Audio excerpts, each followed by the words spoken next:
Ok, aujourd'hui, comme d'habitude, j'ai presque envie de dire, je suis chez Paris-Est Moto à Champigny. Pas pour une Ducati cette fois-ci, mais pour une Suzuki, et on devine facilement laquelle. C'est la grosse nouveauté chez Suzuki, c'est le renouvellement, la renaissance de la GSX-S 1000 qui a pris 10 000 points de charisme sur ce restylage. Qui se souvient de la précédente version, celle de 2020 qui traînait là depuis quelques années? Personne? Mais si, c'était celle avec le phare un peu, et puis il y avait du... Non, attends, c'était avec le réserve...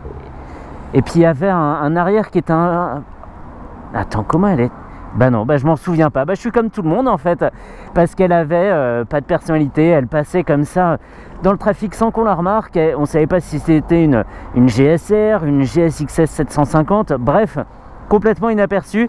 Les designers chez Suzuki étant partis en vacances depuis quelques années maintenant. Et là, visiblement, ils ont engagé une nouvelle équipe. Et elle est très très jolie. La base, c'est la même. C'est toujours le bloc dérivé du GSX-R de 2005. Donc là, il développe 152 chevaux à 11 000 tours minute. Le couple, lui, est dispo à 9 250 tours minute, ce qui est assez élevé comme régime.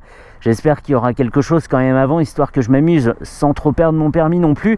On va aller d'avant en arrière pour être sûr de rien oublier. On a une jante de 17 pouces avec un Dunlop Sportmax Road Sport 2, précisément en 120 de large, avec deux disques de 310 mm, des étriers Brembo 4 pistons sur une très belle fourche inversée de 43 mm de diamètre, réglable sur chaque tube. Ensuite, on a ce moteur, donc le bloc, je le disais, 152 chevaux. On est dans une bonne fourchette, il doit déplacer 214 kg en état de marche. Donc c'est plutôt bien placé comme rapport poids-puissance. Moi c'est ce que j'aime, en tout cas on n'est pas dans la surenchère et c'est parfait. Une boîte 6, un shifter pro de série, 19 litres de réservoir. On continue, on progresse. Je ne l'ai pas dit mais c'est un 4 cylindres, c'est évident. On a un cadre en alu. Très très beau, il est traité en noir. Dans la discrétion, c'est parfait. À l'arrière, le pneu est en 190 de large. L'étrier, c'est un Nissin simple piston. Et le disque, j'ai pas trouvé sa taille, mais vu comme ça, il doit faire 250 ou 265 mm. Est-ce que c'est marqué? Non, c'est juste l'épaisseur, ça, mon petit gars. Bref, que dire d'autre? Ici, elle a un saut de vent et un capot de selle. Donc le saut de vent est ici. Et franchement, de look, beaucoup trouvent que ça ressemble à une MT chez Yamaha, mais en fait si elle était orange ça ressemblerait à une KTM. Donc franchement aucun souci avec le design et je la trouve très très jolie et elle brille de mille feux sous ce soleil. Le bleu pailleté ressort beaucoup. Alors faut pas se laisser abuser par ce grand emplacement, c'est pas un TFT, c'est un cristaux liquide vert sur fond noir, mais il est très très complet, donc on lui pardonne. Elle a qu'une envie, c'est de partir. Oh, m'embarque pas non plus.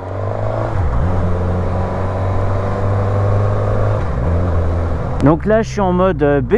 Il y a le mode A, c'est le mode le plus énervé. Et le mode C, c'est le mode pluie où on n'a pas toute la puissance. Non, c'est pas un sens interdit, donc c'est bon. Punaise, le gaz est sensible. Ouf! J'ai pas commencé à tourner la poignée, là je suis quasiment qu'au point de patinage parce que sinon c'est un peu trop violent pour ma petite personne. J'ai du mal à doser l'embrayage pour l'instant et puis comme elle est assez explosive, c'est pas très agréable pour le moment. Wow, mais c'est le mode B ça, mais attends, c'est mode B comme bourrin quoi, alors le mode C comme castré, mais ouf. Et le mode A comme attention, ça envoie. J'imagine,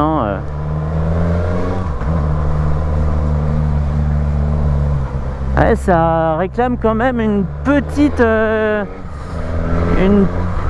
prise en main. C'est pas évident de la laisser partir sur le point de patinage comme ça sans accélérer. Il n'y a pas une vibration, rien du tout. Pour l'instant, c'est tout bon. Voilà, faut juste savoir qu'il faut pas accélérer en fait, quoi. Pas de gaz. Et alors, ce qui est drôle, c'est que la précédente GSX-S 1000 que j'avais essayé, c'était il y a 4 ans et demi et j'avais pas pu en voir grand chose parce que j'avais été pris dans une pluie verglaçante. Donc en fait, ça avait bien tout gâché, et la conduite et la vidéo. J'étais revenu chez le concessionnaire, j'étais un glaçon géant. C'était fou comme dans les dessins animés quand les personnages sont pris dans des blocs de glace, bah c'était moi. Pareil, avec les dents qui claquent et moi qui grelotte.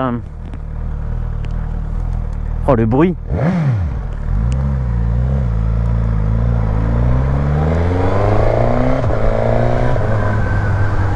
Trop bien.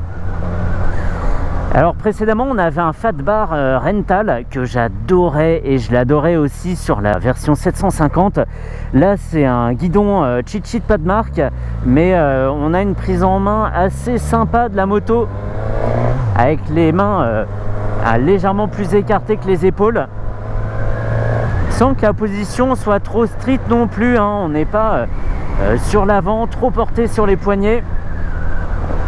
On peut conduire tout à fait tranquillement, il n'y a pas de souci. Et je ne l'ai pas dit, la selle est à 81 cm de hauteur. Et avec mon 1m73, je touche des deux pieds bien à plat. Vous avez vu ça? Deux pieds bien à plat. Oui, je parle tout seul dans mon casque. Et ben je passe en mode privé, boum. Et on l'a pas vu, mais il y a des petits détails sympas, notamment sur le traitement des plastiques. Ce plastique là sur le côté là est traité dans un motif camouflage. Et puis il y a des petites pièces, des petits carénages sympas. Moi j'aime bien, il y a une sorte de petit aileron ici, c'est archi bien maîtrisé. Ils ont tout revu de fond en comble en fait. Et bravo à eux pour ça. Bah, j'allais dire, ils n'étaient pas obligés, hein. Bah si, en fait ils étaient carrément obligés, ils en auraient plus vendu une seule sinon. Eh, génial, regardez la 2021, c'est la 2020 mais avec un TFT, bah, super. Et ben on passe au suivant, tant pis. Non, là franchement on a une nouvelle machine et on la remarque bien dans le trafic. Alors on n'est pas forcément là pour attirer l'attention, hein, évidemment, mais là pour le coup elle a gagné en personnalité, en charisme, et même à l'arrêt elle impressionne. Allez, elle a soif, on va lui donner un peu à boire. Oh, le grondement. Et je sais que ça rend rien en vidéo dans le micro, mais en vrai c'est complètement insane.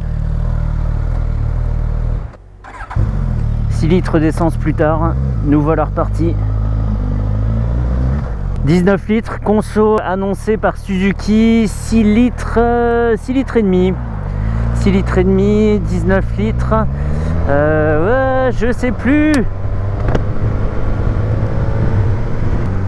Et là comme ça emmené, elle fait pas grosse moto. Alors le réservoir visuellement est énorme, il est très très large, mais de ressenti comme ça, on n'a pas les jambes très écartées, les genoux voilà, sont pas gênés, ils sont assez pliés, hein, cela dit. Les cale-pieds sont situés plutôt assez haut, mais c'est pas mal en conduite sportive. Mais par exemple, les genoux ont moins de prise sur le réservoir quand on tourne que sur la S1000R chez BMW. Peut-être parce qu'il est moins échancré, c'est moins creusé comme ça. Mais en même temps, le cadre étant de la forme qu'il a, on peut pas rétrécir la moto à cet endroit-là. Pas possible. Discrétion du shifter, fonctionnement parfait. Et le mode, donc traction control à 2, non, c'est pas ça que je veux. Non, traction control à 1, c'est encore pire. Ok, je suis passé en mode A. Ouh, j'avais envie d'un peu de pêche, vous comprenez, là, on commençait un peu à s'endormir. Pas du tout. Je me suis encore plus mise en danger en faisant ça, mais c'est pas grave. Donc qu'est-ce qu'on trouve sur cet écran? On a le totaliseur, elle a été rodée aux petits oignons par Alexandre de chez Paris Est, merci à lui. On a l'autonomie restante, on a le trip A, trip B, un voltmètre. Un voltmètre? Ouais, un voltmètre. Alors en défilant, on peut défiler les infos vers le bas, et quand on met sur le haut, il y avait une conso instantanée, hein, j'ai pas rêvé. En fait on personnalise deux moitiés d'afficheurs. Par contre c'est au kilomètre par litre. Ça c'est un peu comme sur les Kawa par défaut. On a cette indication un peu américaine de consommation. Nous on préfère les litres au 100, et là c'est les kilomètres par litre. Pas génial, 10 km par litre. Moi ça me dit rien, je suis désolé, hein, mais ça me parle pas quoi.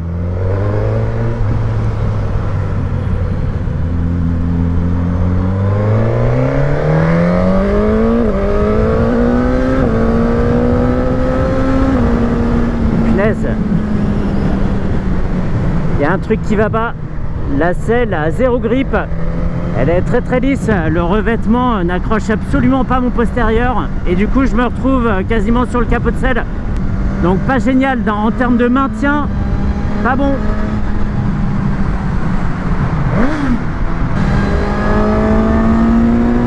Un petit creux.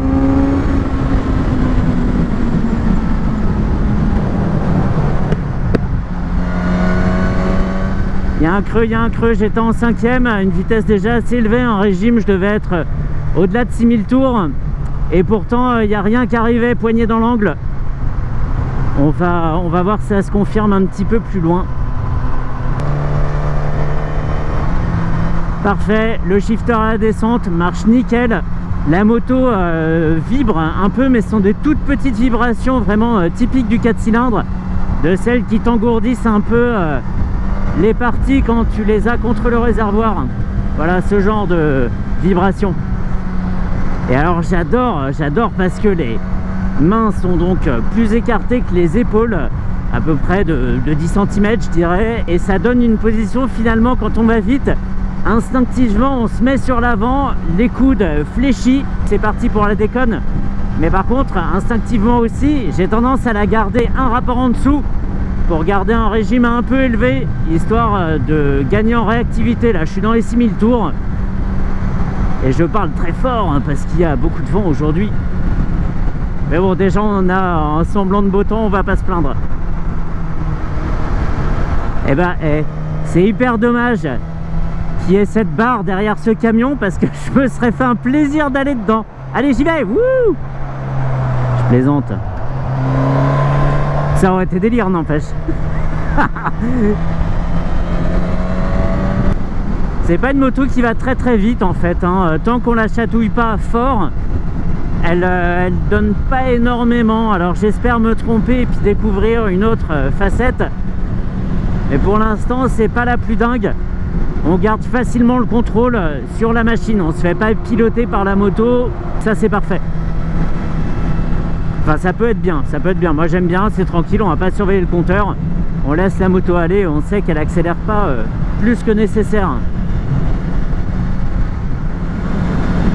Donc, je suis encore en 5e, hein. J'ai pas passé la 6e parce que j'ai envie, comme je le disais, d'avoir un peu d'explosivité, de répondant à la poignée.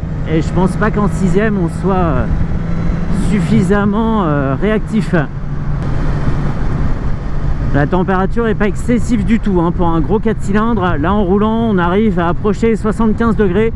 Je regarderai un petit peu plus tard en ville si j'y pense. Mais on n'a pas cette chauffe désagréable des gros blocs. Et l'avantage d'avoir ce bloc dérivé de l'ancienne GSX-R, c'est qu'on a énormément de recul sur la fiabilité de cette mécanique. C'est quelque chose de connu et moi ça me mettrait en confiance. Et si je devais acheter cette machine là, ça serait vraiment un élément clé.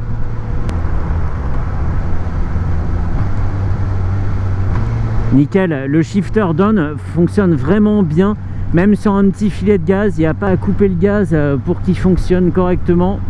Rien à dire de ce côté là. Allez, je suis en 2e.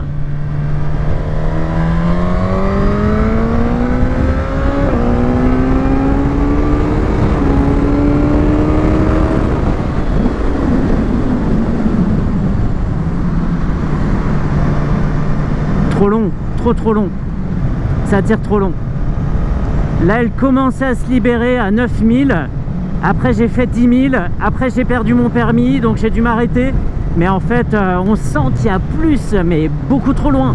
La puissance est située trop haut et on met trop de temps à l'atteindre, et là c'est pas bon, c'est pas bon. Et il y a toujours cette selle hein, franchement. Sous le coup de l'accélération, sous la force qui s'exerce, en fait, tu recules. Alors tu peux t'accrocher hein, au guidon évidemment, mais du coup tu seras crispé d'accélérateur et tu auras moins de contrôle parce que plus de pression sur la direction, donc quelque chose de plus raide, pas très agréable. C'est dommage parce que on a bien envie de taper dedans hein, évidemment, mais il y a tout ça qui fait qu'on n'est pas maintenu et la puissance est trop loin, elle arrive trop tard. Alors on s'amusera hein, évidemment, mais on a envie d'en voir plus et on est déjà à des vitesses répréhensibles. La moto en donne hein, certainement, mais c'est pas inaccessible, on va pas exagérer. Bah écoute, tu mets pas ton clignot, je te dépasse moi hein. Difficilement exploitable on va dire. Elle pourrait en faire beaucoup plus, donner encore plus de sensations parce que c'est archi sympa hein, comme moto hein. Nickel. Si on avait eu la puissance même 1000 tours avant, à 10 000 tours, c'est pas déraisonnable hein. Là on manque quelque chose, c'est dommage, c'est dommage. Troisième 4000 tours, 75, allez.